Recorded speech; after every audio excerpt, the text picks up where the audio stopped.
We have a guest, so let's discuss it with Hikaru. Hikaru, congratulations on the victory, and you are still not muted anymore. Yeah, that should be fine. I'm here. Yeah. Okay. Yeah. Thanks. So, It was a very interesting day for sure. yeah, it was an exciting day. So, starting with the all important final game, how did you were you at any point really worried, or did you think you had things reasonably well in hand? No, I mean, I was very happy to get the position that I had, because even if white is better, I think my moves just sort of come naturally. So even if objectively white is better, I just felt like I can sort of just put my knights on b4 and d5 and just kind of wait.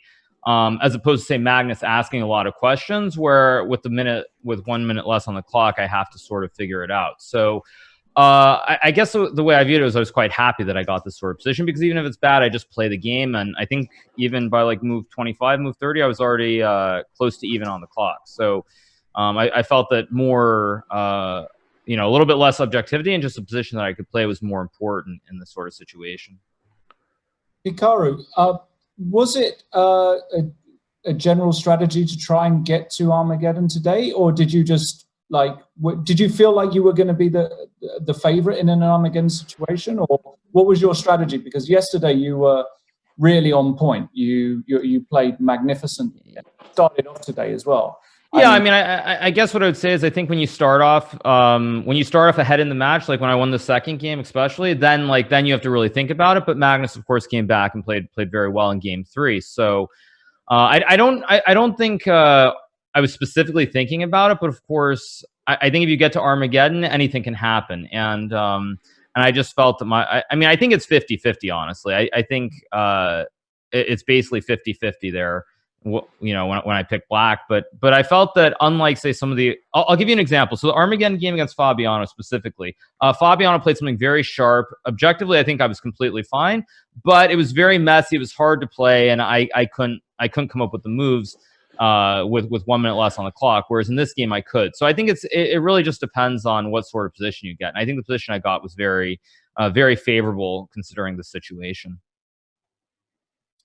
Fair enough. And just to finish with that game, after I thought knight a5, queen e5 was the star move of the game, because by that point we were really worried for your position. We thought after knight a5 you are close to being completely busted, and then you found this idea. Did you see anything for him there? Move 36. Oh, 36. Move 36.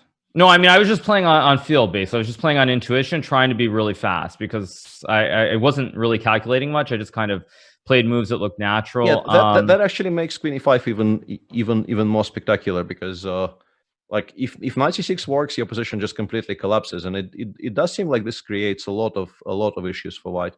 Yeah, but I have checked it briefly. So bishop f7 is like +2. So yeah. It is the correct move. Okay. Yeah, I was wondering about that, because that was my best guess live on air, but I was not at all sure about that conclusion. And after rook f8, rather? Knight c4, maybe even knight c6. Now you have knight c4, and and you just get the end game where you just and every move just comes easily. Of course. Okay, I didn't see knight c4. Yeah, and that's just and I would have lost this. No, but once knight do anything. Yeah, once knight b3, knight a4 happened, it already looked like, considering that you only need a draw, you are very much in control here.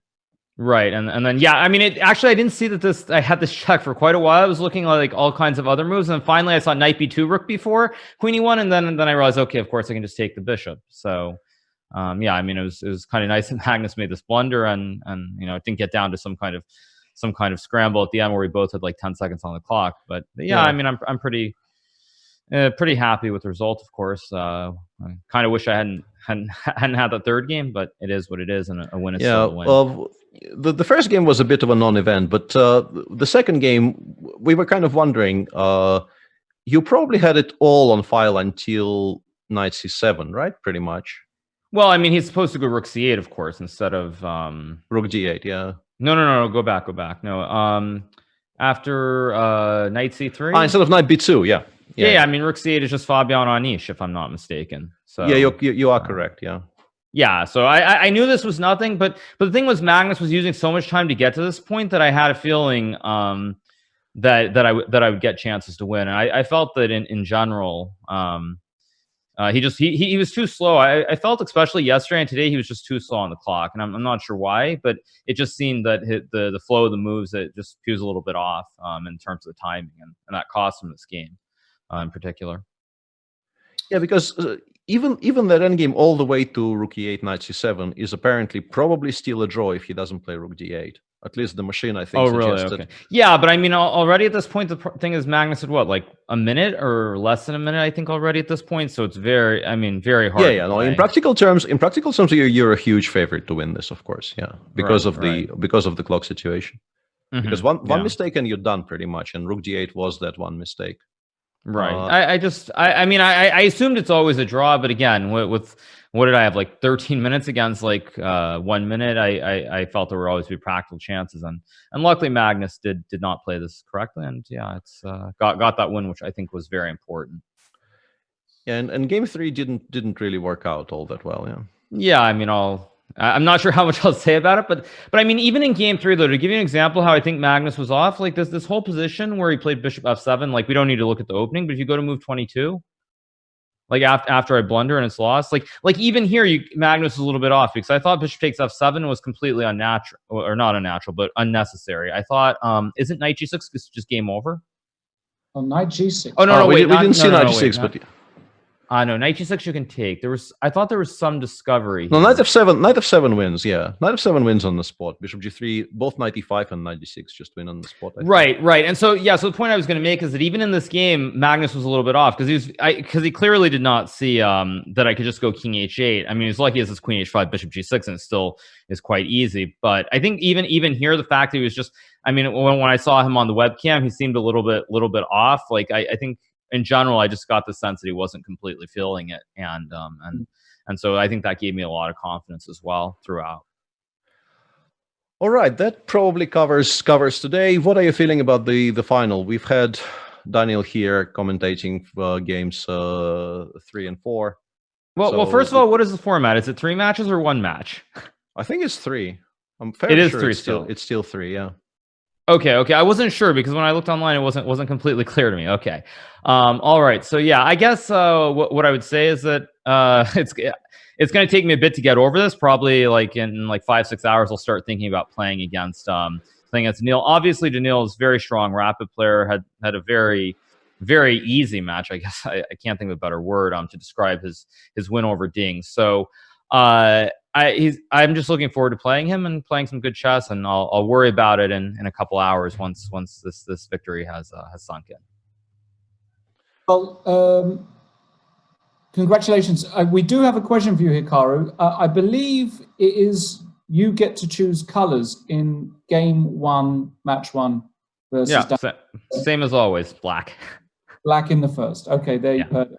Well, look, I think given how badly the first set went for you, I think your comeback was exceptional. I think your general strategy and the way you played was very compelling, and you deservedly are through to the finals, playing for $45,000 against Daniil. We know that's going to be a cracking match. I mean, stylistically, what do you expect? Do you expect a lot of fireworks there in that one? Yeah, I mean, I think I'm fortunate that I've played him many times, so I'm pretty familiar with his style. He's very, very creative player, plays a lot of original, unorthodox sort of openings. I didn't look closely, but he had this game against Ding yesterday where I think somehow he played like queen c8 and bishop h3 and just like beat Ding out of the opening, which I thought was pretty comical. I'm sure Ding didn't find it comical, but yeah, it's just a very creative player, and he always has new ideas. Tends to be one of these people who doesn't really follow, say, the main lines of theory as much. He tends to try to come up with new ideas around move 10 or move 11. So it should be a lot of fun, and I'm just going to go prepare, and hopefully good things happen. Yeah, once again, congratulations. It's good that you have some time to come down off of what I expect is quite a decent high right now. Yeah, I mean, I guess what I would say is it hasn't really sunk in yet, simply because I guess I was riding the high after game 2, and then game 3, I wasn't even really in the game. So like the high that I'm experiencing, I mean, I'll feel it more afterwards, but because game 3 was so bad, like it was very temporary and fleeting. And then just this Armageddon game kind of deciding everything really, It's just going to take a bit. It still hasn't completely sunken yet, but yeah, it's great to beat Magnus. I mean, at least one time I found a way, so I'm pretty happy. All right. Congrats once again, and good luck in the finals. Yeah, thank you guys. See you on Monday, I guess. Monday? It's Yeah. Monday, On right? Monday. Monday, yeah. Okay. Monday. All right. See you guys.